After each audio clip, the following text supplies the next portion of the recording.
המרצה הבא הוא תומאס וויטינגטון, למרות המבטא והשם, הוא פועל בצרפת, עוסק במגוון רחב של מחקרים שקשורים בכוח אווירי, מפרסם מאמרים רבים במספר ספרים, עורך שני כתבי עת, אחד נקרא G3 Defense והשני Chain Home High Air Defense, הוא עוסק בנושא של הגנה אווירית.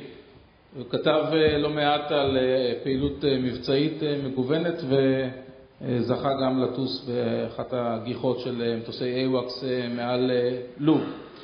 So Tom, we are speaking about changing strategic environment, so I changed your time from 25 minutes to 20 minutes, so I believe that you will deliver. Tal, thank you very much. Good afternoon, ladies and gentlemen. I will try and keep this as brief as possible. Today, as you can see, I'd like to talk about the threat from Russian double-digit surface-to-air missiles. And just to sort of set the context of things first, I'd like to start off by saying that despite the end of the Cold War and the collapse of the Soviet Union, the United States and her allies have confronted Russian-made medium to high-altitude SAMs in the deserts of the Arabian Peninsula and North Africa and the forests of the Balkans. Such weapons have included SA-6 gainful tracked self-propelled SAM systems, along with SA-2 guideline and SA-3 Goa fixed-site SAMs. I'm sure that there's more than a few people in this room who are familiar with those systems. These air defence systems can have an operational range of up to 24 nautical miles and can threaten aircraft flying at up to 66,000 feet altitude.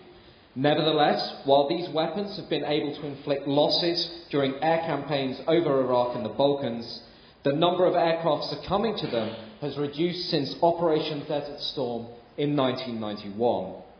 This paper will examine how the effectiveness of these systems has degraded during the post-Cold War era. It will then go on to outline the capabilities of Russia's so-called double-digit medium to high-altitude SAMs. And finally, the paper will conclude by discussing some of the technologies which could be brought to bear during tomorrow's air defence suppression battles.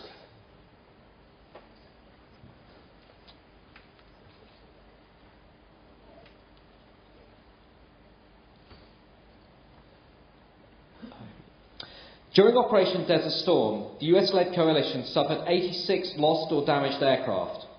Of these, 3 were brought down by Russian-origin medium to high-altitude SAMs. The first aircraft to fall victim was a United States Air Force Boeing B-52 Stratofortress, which was damaged by a missile believed to have been either a SAM-6 or a SAM-3 on the 17th of January 1991. The first aircraft lost to such a weapon occurred 2 days later when a US Air Force F-15 was hit by a SAM-2. A second aircraft was lost to a SAM-2 on the 21st of January when an F-14 of the US Navy was hit during an attack on the H-2 and H-3 airfield complexes in southern and western Iraq. The number of losses to these SAMs was low compared to the losses that the coalition sustained from anti-aircraft artillery and IR-guided missiles. These will be the last combat losses to such weapons in the Iraqi theatre sustained by the US and her allies prior to commencement of Operation Iraqi Freedom in 2003. Even during the year spent enforcing the Iraqi northern and southern no-fly zones, no losses would be exacted by Russian-origin medium to high-altitude weapons operated by the Iraqi forces. This downward trajectory of coalition combat losses continued during NATO-led operations over the Balkans in the 1990s. A single aircraft, a US F-16 from the 512 Fighter Squadron, was lost after being shot down by a Bosnian Serb SAM-6 over western Bosnia on 2nd of June. This loss occurred during Operation Deliberate Force.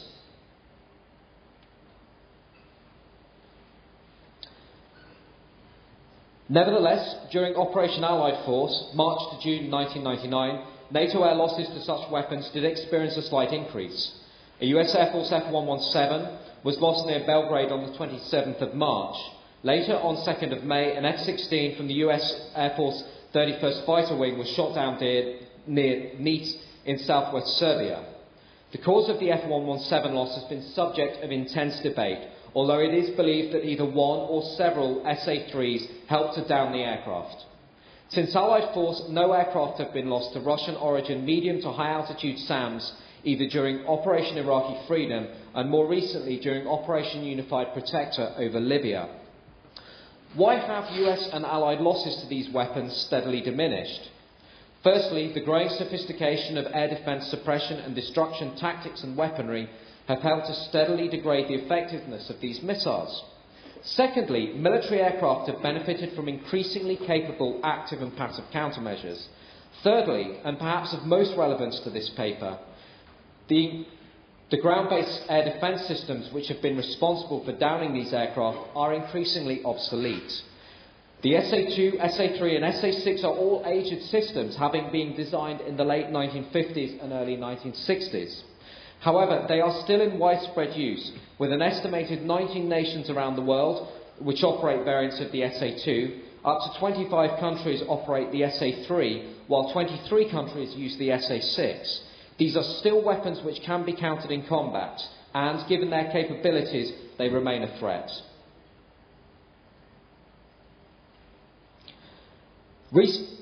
Recently, these legacy SAM systems have appeared on the radar once more. The international community is closely watching Syria's internal political situation as the violence between the Syrian armed forces and the anti-government opposition gets worse.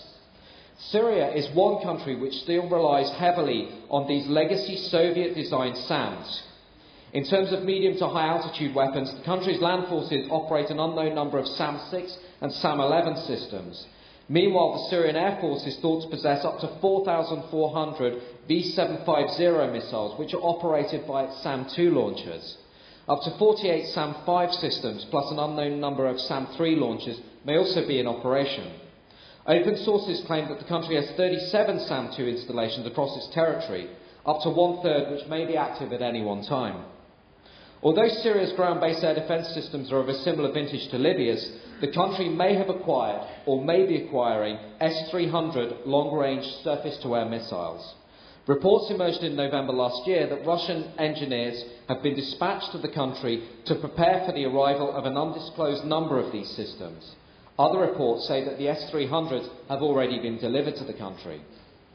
The S-300P, which is the variant that Syria is thought to have acquired, is one of a clutch of SAM systems constituting the so-called double-digit threat, so-called because of their NATO designations. Other weapons include the SAM-11, SAM-17, the S-400 Triumph, and the S-500 new generation SAM systems.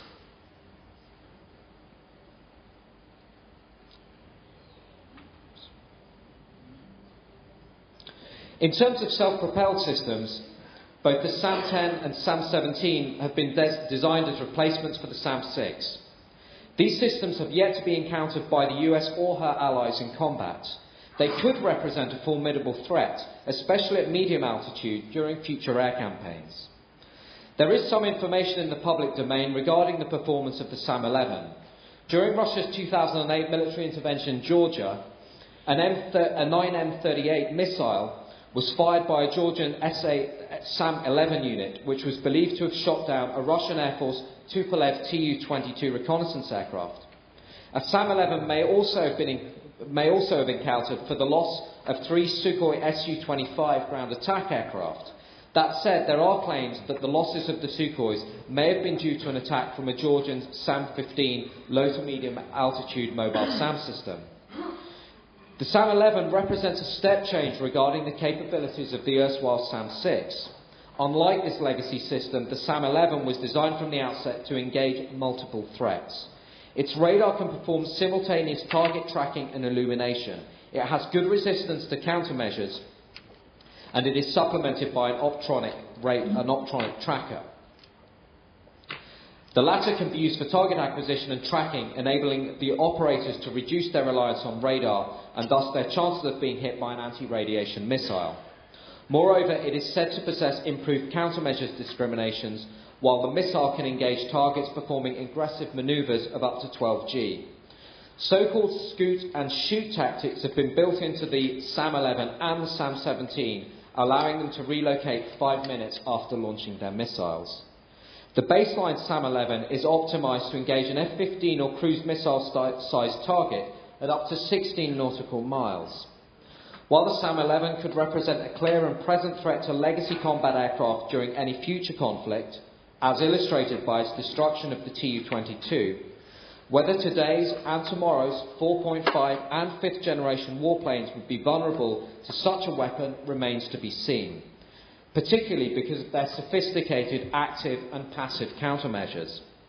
The SAM-11 has been cycled through several versions, each of which added improvements to the previous design.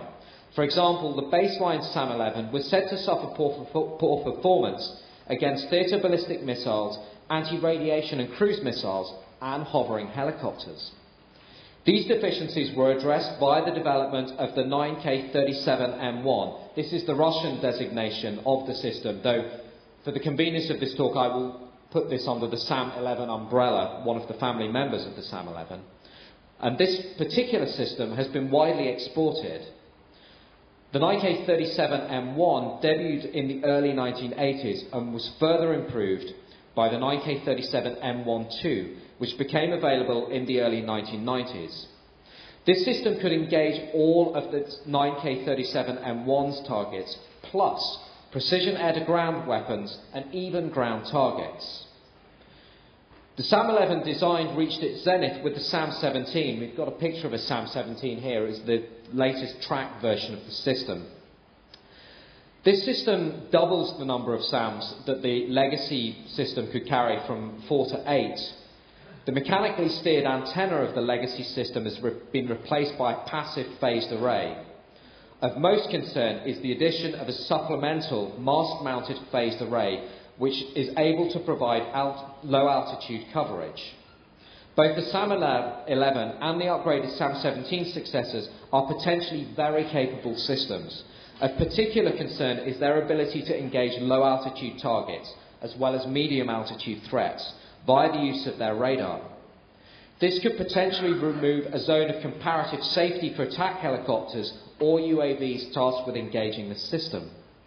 That said, standoff weapons could play a role against these SAM launchers.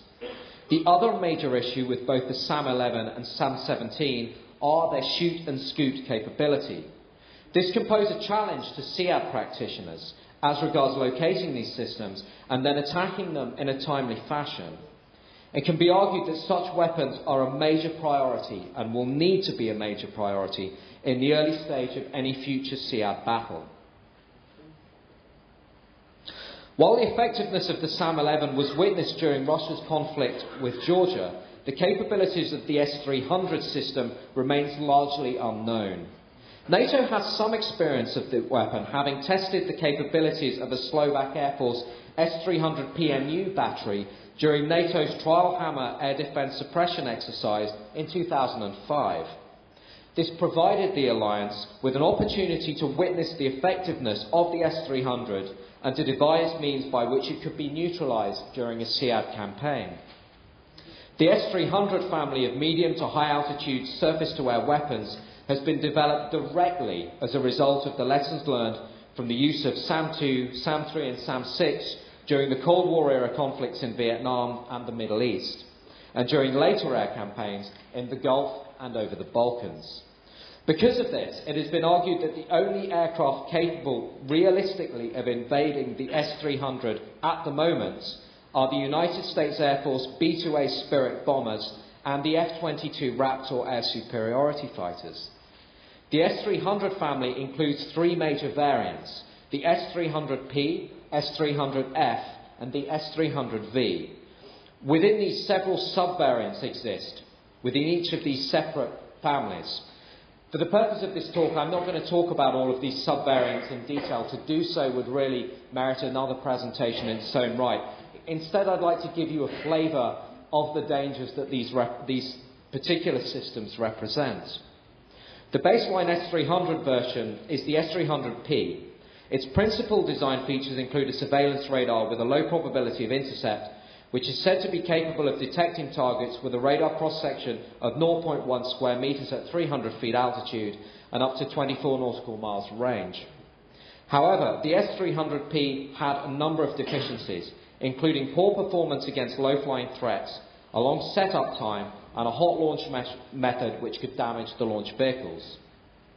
As the S-300F is classified as a sea-based system, I'll consider it for now outside the scope of this study. However, the S-300V variant is a potent ground-based air defence system which can use two missile types, namely the 40 nautical mile 9M83 and the 54 nautical mile 9M82. As opposed to the S-300P variant, the S-300V missiles, radar and command posts are all carried on tracked vehicles to improve their battlefield mobility. Both the S-300P and the SA-11 and SA-17 systems can be integrated together into a larger battlefield air defence network using the Russian 9S-52 command and control system. S-300 variants have been exported throughout the world. Currently, 15 countries are thought to operate different versions of this ground-based air defence system, although the mainstay seems to be the comparatively old S-300P version. This is relatively good news, even though the S-300 is not thought to have been encountered yet in combat. It is arguably the double-digit system on which air power practitioners have the most information. Also, there were rumours that Libya had acquired S-300P batteries, although these seem to have played no role in the air war last year. They may have been successfully neutralised by NATO air defence suppression. Should the United States, NATO or allied nations become involved in an air campaign over Syria, they have a sporting chance against the S-300P, given the vintage of this system which was first deployed with Soviet forces in 1979. To underline its obsolescence, the Russian Air Defence Force will soon commence the withdrawal of its S-300P batteries. These erstwhile systems will be replaced by the S-300VM. The S-300VM is an updated version of the S-300V. It uses the 9M82M missile, which has a range in the region of 107 nautical miles. This year, Russia will receive 3 batteries of S-300V4 SAMs, which are expected to be deployed in Russia's southern military district. The S-300V4 is effectively an S-300VM system, but it takes the capable range of this missile out to 161 nautical miles. The S-300 family of SAMs pose several design attributes which are of concern to air power practitioners. Firstly, although designed in the 1970s and thus considered a Cold War era weapon, the S-300 family has been designed from the outset to provide ground-based air defence in a heavily saturated airspace. Various radars employed by the S-300 are said to have a high resistance to countermeasures. The S-300's missiles are judged to be highly manoeuvrable and capable against an array of threats. Meanwhile, all of the S-300 subvariants retain good battlefield mobility. Realistically, some experts have said that the only method by which these weapons can realistically be countered is via the employment of wideband, all-aspect stealth technology, robust electronic support measures with extreme sensitivity and near real-time intelligence, surveillance and reconnaissance. The United States Air Force approach to engaging the S-300 is said to concentrate on locating the radar using RC-135BW aircraft, the accompanying battery then being detected using an E-8C J-STARS or synthetic aperture radar-equipped aircraft. Once located, the radar could be jammed by an EA-18G Growler aircraft and then strikes executed using FA-22 or B-2 aircraft armed with GBU-39 small diameter bombs. I must emphasise at this point I'm speaking in a contemporary context. As Steve's presentation earlier on illustrated, we also have to consider in the future the F-35 dimension, which could offer an equally robust, if not improved, method of countering such a missile system. That said, jamming and destroying the S-300's radar may still be no easy task. They are said to produce relatively low side lobes, making detection difficult, while also possessing extreme and extensive sophisticated ECCM techniques. Another challenge regarding the S-300 is that any anti-radar missile itself will have to possess low observable characteristics in order to avoid a shoot-down. particularly by any SAM-11 or SAM-17 unit, which is performing low-level air defence for the S-300 battery. As the S-300 family was designed as an anti-access weapon, it is absolutely imperative that any of these systems used by an adversary must be identified, fixed and destroyed at the start of any SEAD campaign. One possible modus operandi that could be employed is to approach the battery using high-speed, low-altitude flight profiles. It is said that the Luftwaffe's Tornado ECR SEAD aircraft were designed from the outset with such a performance in mind to take account of the threat from the S-300s deployed across the inner German border. However, as noted earlier, the use of high-speed, low-altitude attack risks placing aircraft within the engagement range of the SA-11 and the SA-17. To make matters more complicated, the S-300 variant can be outfitted with an extendable radar mask to provide low-altitude coverage, making such an approach potentially more hazardous. Shoot and scoot is another concern, which some observers have said could enable later S-300 variants to set up their radar, launch a missile and then be on the move again in as little as 5 minutes. This would make the use of a ground-moving target indicator absolutely essential when tracking an S-300 battery. Ultimately, performing SEAD against the S-300 is certainly possible with today's technologies, although one must bear in mind, unlike its SA-2 predecessors, the S-300 was designed from the ground up to resist wild weasel strikes. How are we doing for time? Okay. I'd just like to spend a couple of minutes very quickly talking about how we may counter these threats. We see here the S-300, the S-400, the S-500, the successor systems to the S-300. What I would just like to say is that at the same time Russia has been designing her advanced medium to high altitude SAM systems, the United States and her allies have seen a diminishing number of aircraft losses from these Russian legacy medium to high altitude surface to air missiles. What we can think about in the future with the double-digit threat is, in terms of tactics, adopting an anti-area denial approach at the start of hostilities is highly prudent during any future air war. Added to this is the employment of low radar cross-section aircraft, innovative weaponry using GPS or laser-guided systems, and anti-radiation missiles, which can counter the switch-off tactic.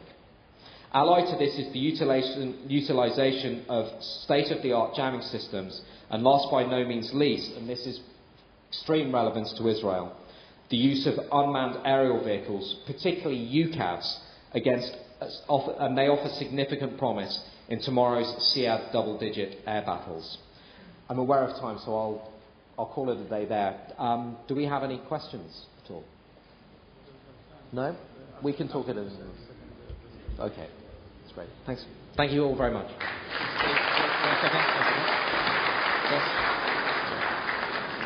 Thank you. And this is a book of some aerial pictures of Israel. I believe that enemy fighters will have a difficult time to get such a picture. So please. Tal, thank you very much. I'll have quite a pleasure.